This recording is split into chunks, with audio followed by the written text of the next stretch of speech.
Zvaka Pauleo with Mailile Matangi right here on Early Edition with at 5:31 PI, the station that brings Pacific people together. It is 20 minutes to 11 o'clock. Nive Ahelemo Venning has been a founding member and cultural advisor of Tokelauan Nurses and Health Workers Association of New Zealand since 2006. Malia has held a range of voluntary and paid language roles supporting the Pacific community, including the first Pacific branch of Parents as First Teachers and Community Health Promotion for the Regional Public Health. She was part of the group who helped establish Tokelauan netball in 2006. She was integral in the Tokelau representative netball team competing at the South Pacific Games in Samoa and was cultural advisor for the Tokelau netball team at the Pacific Mini Games in 2019. She has been program manager for the Access Radio Tokelau program in Wellington for 10 years and was instrumental in delivering the Tokelau language radio show He Tifa Ola. This morning we're privileged to have Nive join us to talk about being recognized in the Queen's New Year's Honours List for services to the Tokelau community and netball. Ta'alofa lava Nive, and thank you so much for joining us. And congratulations. Maloni ete and ta'alofa lava yonga. And thank you for this opportunity. And it is with humble of heart and also don't quite know, the appreciation for my community, acknowledging all the work, but it's also not just about me. It's about my community development and my part in being part of the bigger picture. All the people that helped, that shared this workload, is also acknowledging it's for all of us, not just me. I'm just the face and the name to it. And now the face and the name. How long has Nive been in Wellington for? And where was Nive born before Wellington? Maloni, you're talking about my migration story. Nive was born in Nukunonu, Tokelau, and so many years ago. And then at the age of 5, my parents migrated to Samoa and also served the missionaries or the Catholic missions, working as caretakers for the nuns in Le'auba'a, and I went to school and boarding school in Le'auba'a. So 10 years we lived in Samoa, and then 1967 my parents again came on the mātua, those times and the migration stories, and 1 year in primary in St. Peter's and Paul, and then college at Heart Valley Memorial, which closed years ago. And my life has been in New Zealand all those many years. Oh, wow. And when you arrived all those years ago, how big was the Tokelauan community in Wellington? It was only a sprinkler, because that was the time when the government scheme about bringing families and also young people, sort of to work. And families were located in Rotorua and Taupo, the forestry work, all the families that came. But my parents, as I said, we served the church. And when independence happened in Samoa, and it was time for us to move on. And also my brothers had already been here, so you know how the story goes. They'd come and work and then bring the rest of us. Yeah. And you would have settled in the Hutt Valley when you first arrived? Yeah, in the Hutt Valley since 1967. I had sort of shifted around to Porirua and then back to Hutt Valley. I'm a Marlins. And there wouldn't have been many Pacific Islanders in Wellington at the time. What was Porirua like at the time?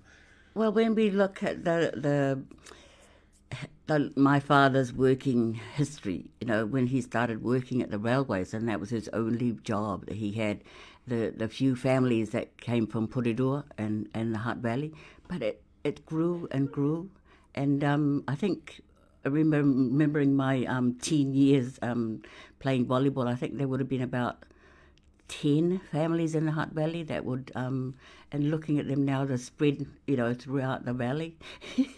And Porirua, of course, wider Wellington. Now, you've been recognised for your services to netball. Tell us about how you became involved in netball and what it was that got you into that sport. Oh, thank you. I think when I went to college, when we started school here, I've already learned to play netball from Samoa. We used to have the competition between the Mission, Sister Savalalo, and our St. Joseph's from Le'auba'a and Leulumoenga. We used to have those, and that's where I started to learn netball. When I came to New Zealand, I was quickly able to join and participate in playing for primary and colleges. And after that, sports was my love, I suppose. And I think in my last year at college, I was acknowledged as a sports person of the year. So that sort of gave me that confidence. Sports was part of my life. And of course, I got married, and my children, I was playing netball, badminton, and any sports I could, tennis, it's just the physical aspect of sports was always part of my life. And when I had children, I also, took them on that path of sports, any sports that I would get them to introduce. And then as a community, when we formed our national body, the Mahotanga Tupulanga Tokelau, and we planned the first tournament in 1982, I was a player then, and it was sort of and my children were running around. But, from there, the development, and my passion was for women, participation, because when we first started our organisation, they tend to be just rugby and the boys understand.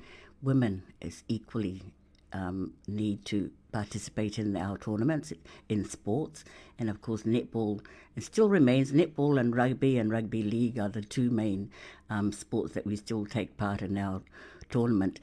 And from that netball and developing our local teams, the competition between Sharks of Porirua and Marlins of Hutt Valley and Taupo Rotorua in Auckland, you can see the talent, and we sort of say we need to participate in the local competition, so to build up the talent of our, and eventually would like to go, our dreams of taking our young people and as high as we could get it. And of course, in 19, or what year was it?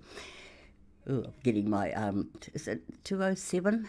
The first game that in 206, we put in the mechanics to try and get, and it wasn't always easy, because the name of Tokelau belongs to Tokelau and Tokelau, and we Tokelau in New Zealand can only be led by Tokelau. So we had to establish some connection to make that happen. We've got the talent here and the resources, and Tokelau needs to give us that opportunity, and also to raise awareness of the women participating in sports and in bigger arenas. So netball I've gone through with my children, and now my grandchildren, maybe hopefully great-grandchildren. So, even though it's just netball, but sports as a development is necessary. Wow, and that sports, that love of sports that you have, and your push. So obviously the Tokelauan community in Tokelau agreed to have New Zealand bring the netball team to these games. How difficult was that with the 3 islands and having to talk to the Whaipule in each one? How difficult was that negotiation?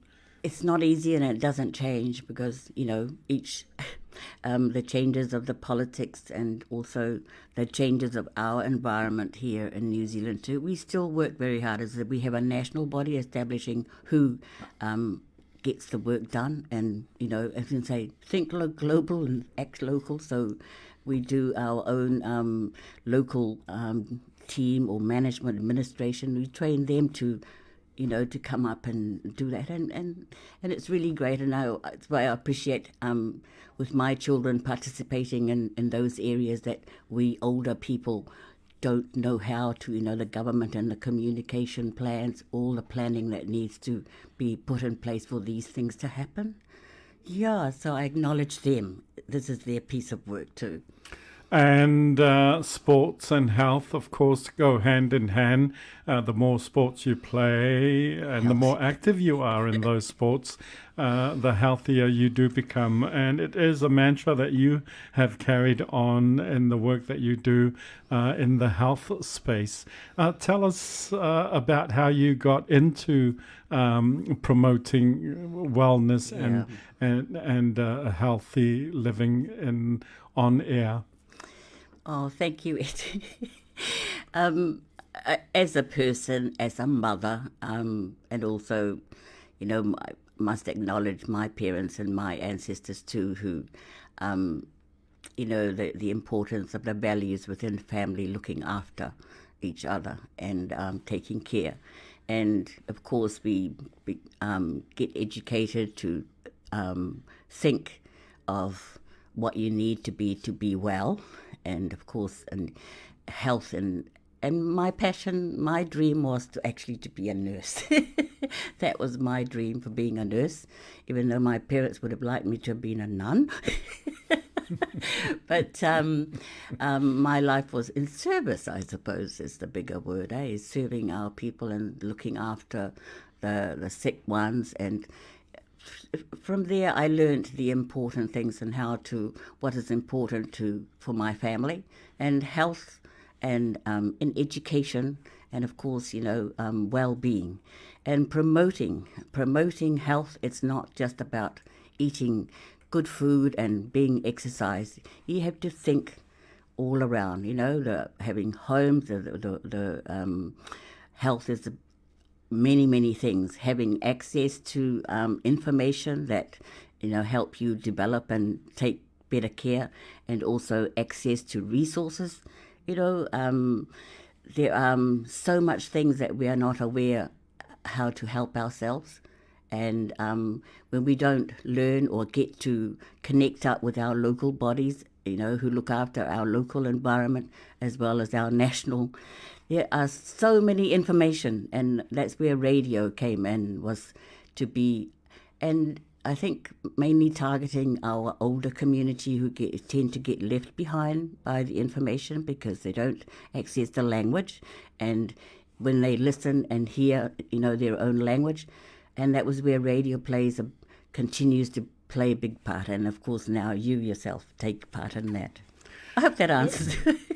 Absolutely, that answered it, absolutely. And finally, what does this award mean to you? It means more responsibility. Oh, no, it doesn't. It just means the